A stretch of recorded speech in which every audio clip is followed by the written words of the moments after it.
2 Samuel chapter 11. In the spring of the year, the time when kings go out to battle, David sent Joab with his officers and all Israel with him. They ravaged the Ammonites and besieged Rabbah, but David remained at Jerusalem. It happened late one afternoon, when David rose from his couch and was walking about on the roof of the king's house, that he saw from the roof a woman bathing.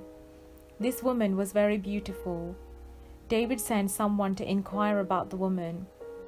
It was reported, "This is Bathsheba, daughter of Eliam, the wife of Uriah the Hittite." So David sent messengers to get her, and she came to him, and he lay with her.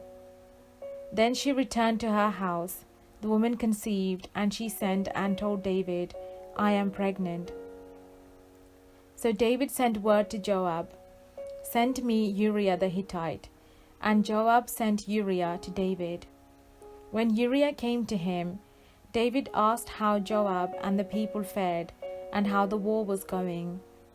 Then David said to Uriah, "Go down to your house and wash your feet."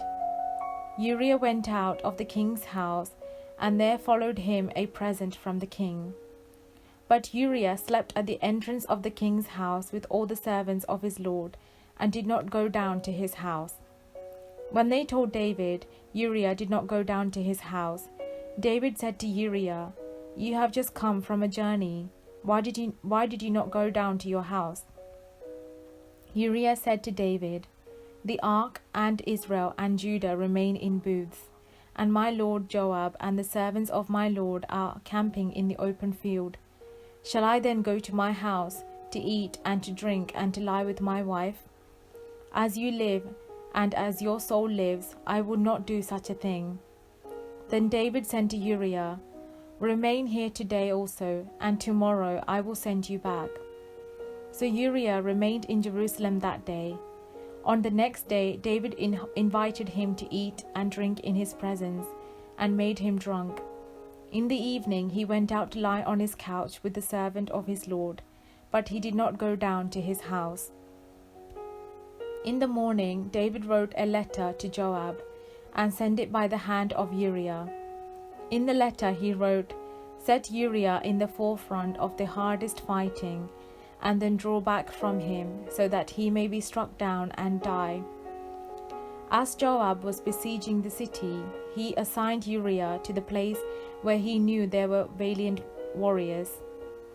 The men of the city came out and fought with Joab, and some of the servants of David among the people fell. Uriah the Hittite was killed as well. Then Joab sent and told David all the news about the fighting, and he instructed the messenger, "When you have finished telling the king all the news about the fighting, then if the king's anger rises, and if he says to you, 'Why did you go so near the city to fight? Did you not know that they would shoot from the wall?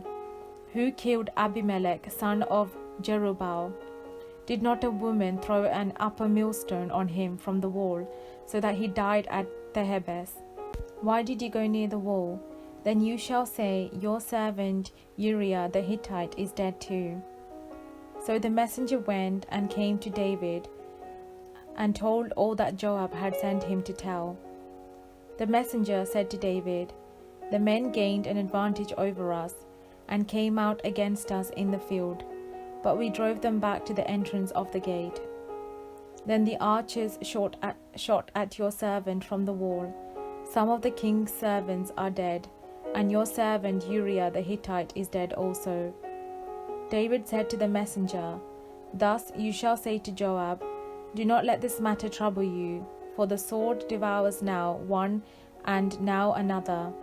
Press your attack on the city and overthrow it, and encourage him.'"